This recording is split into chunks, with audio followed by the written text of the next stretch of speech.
Okay, magluluto po tayo ngayon ng chicharong bulaklak. Ito po yung nabili ko kanina sa palengke. Yan. Bali, 1 kilo at kalahati po itong chicharong bulaklak natin. Ang una po natin kailangan gawin dito ay huhugasan muna natin ito sa tubig. Babanlawan natin yan ng mabuti.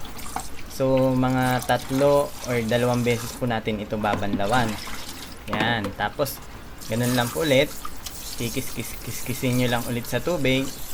Parang ganyan po. Yan. Tapos pag may mga nakita pala kayong mga nakadikit, kulay itim or brown, tanggalin nyo din po yon. Okay. So pagtapos po natin banlawan ito, ang sunod na gagawin naman natin dito, lalagyan naman po natin ito ng asin. Yung medyo malaking butil po ng asin yung gamit natin dito. Tapos bubudburan nyo silang lahat. Tapos imamassage lang natin yan ng mabuti sa asin ng mga 5 minuto. Pero kung kumalat na ng mabuti yung asin sa chicharong bulaklak natin, pwedeng hayaan nyo na lang ng mga 5 minutes. Tapos after nun, babanlawan na natin. Tapos banlawan lang din natin ito ng mga 2 beses po. Pagka good na, ililipat na natin ito ng lagayan. Dapat nakaready na po yung paglulutuan natin para isasalang na lang natin ito. Yung medyo malalim po na lutuan. Okay, so ayan na po. Lagay na natin to sa paglulutuan natin. Tapos dagdagan po natin ng konting tubig. Tapos suka. At takpan lang natin. Tapos lulutuin lang po natin ito sa malakas na apoy hanggang kumulo. After natin ito pakuluan for 5 minutes, papatayin na natin yung apoy. At tatanggalin muna natin itong chicharong bulaklak natin. Kasi yung natirang tubig nito or taba, itatapon po muna natin yan. At lilinisin lang natin itong pinaglutuan natin. Okay, pagka good na po, babalik natin yung pinaglutuan natin kanina na malinis na, saka itong chicharong bulaklak na pinakuluan natin saglit kanina. Tapos lalagyan lang ulit natin ng tubig, tapos ng onion leeks, lalagyan din po natin, and bay leaves. At ang huli, ito pong pamintang buo. Lagyan po natin yan na madami para mas masarap. Tapos takpan lang natin at hayaan natin kumulo sa malakas na apoy. At isi-simmer natin ito for 45 minutes to 1 hour. Yun, okay na po ito. Ang sunod na gagawin natin ay hahanguin na muna natin ito at salain natin sa strainer para matanggal yung excess oil niya. Yan.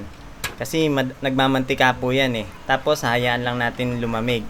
At pagka malamig na, i-chop na po natin to or hihiwain natin depende sa laki na gusto natin. Yung sa akin po, mas gusto ko na mga ganito kalaki siya.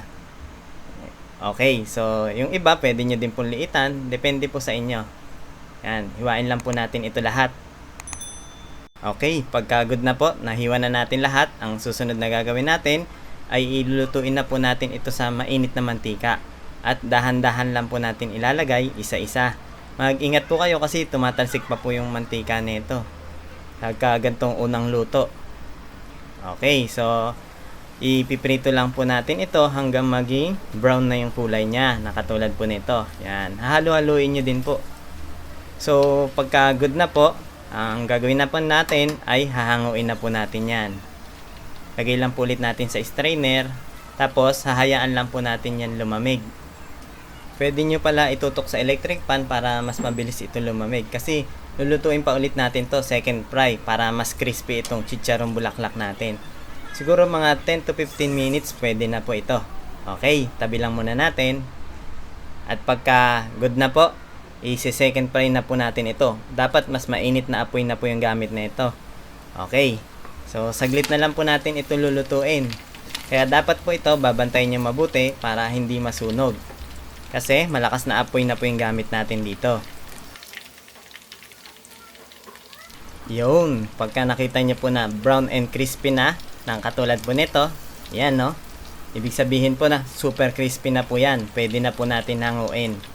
Hanguin lang po natin yan isa-isa at ilalagay lang din natin sa strainer or tissue para matanggal po yung excess oil nya. Pagkatapos, pwede na tayong kumain. Masarap po ito iulam sa kanin, pero pwede rin ito papakin or gawing pulutan.